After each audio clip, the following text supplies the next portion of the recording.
The question is, why is the team so susceptible in having its vertical and horizontal lines breaking up?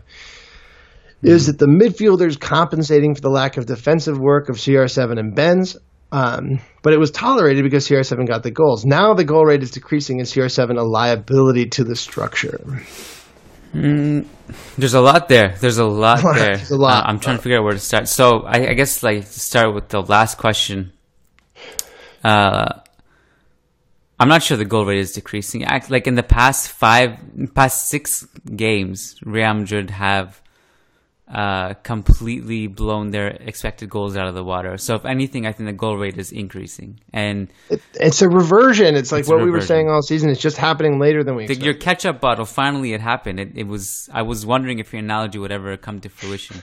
It's here now. The ketchup bottle is in fully open. It's making a big mess. It's good.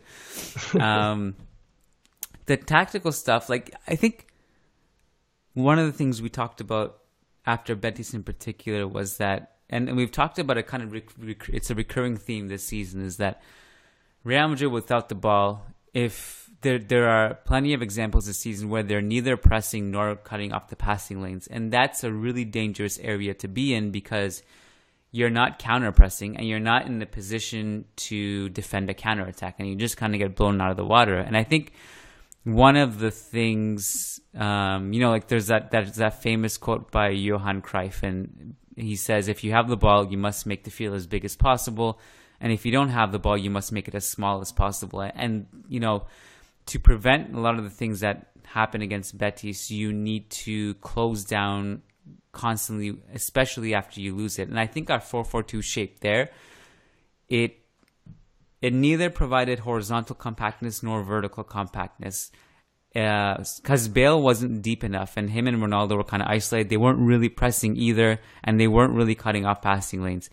And you look at the 4 midfielders. So in this game, it was, I think, Asensio, Kovacic, Casemiro, Vasquez, right? And they're kind of spread thin, and normally if you're horizontal and vertically compact, which theoretically you should be both in a game, then the opponent finds it difficult to get past you because their only solution is essentially to switch the play and try to get you to shift over and collapse.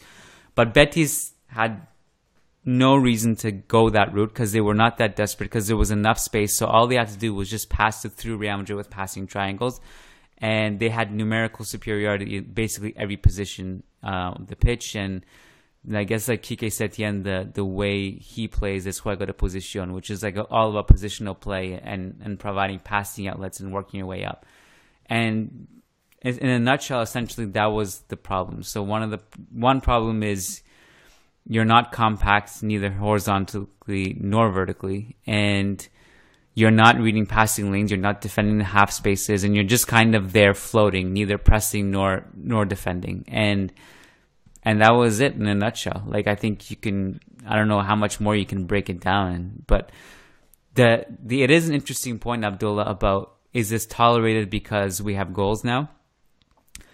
Zidane was asked about it both after this game and after the game against Betis. And after this game, he was asked, did the first goal bother you? And Zidane said, no, it didn't, because we recovered and we won. And he was asked after the Betis game, he said, what do you make of 3 goals conceded? And he said, I don't care that we conceded 3 goals because we scored 5.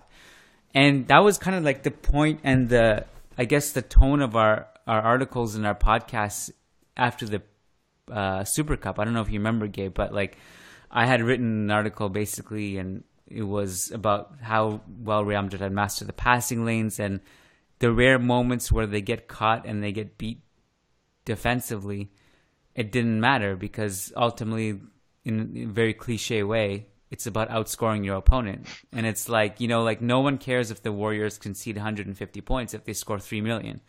Right. And it was that's the kind of level we were playing at. And that's the kind of level now that we're seeing. And it's amazing how much our tone changes and how much what the margin of error is, because now that we're finishing chances, problems get masked and we don't talk about problems as much. You know what I mean?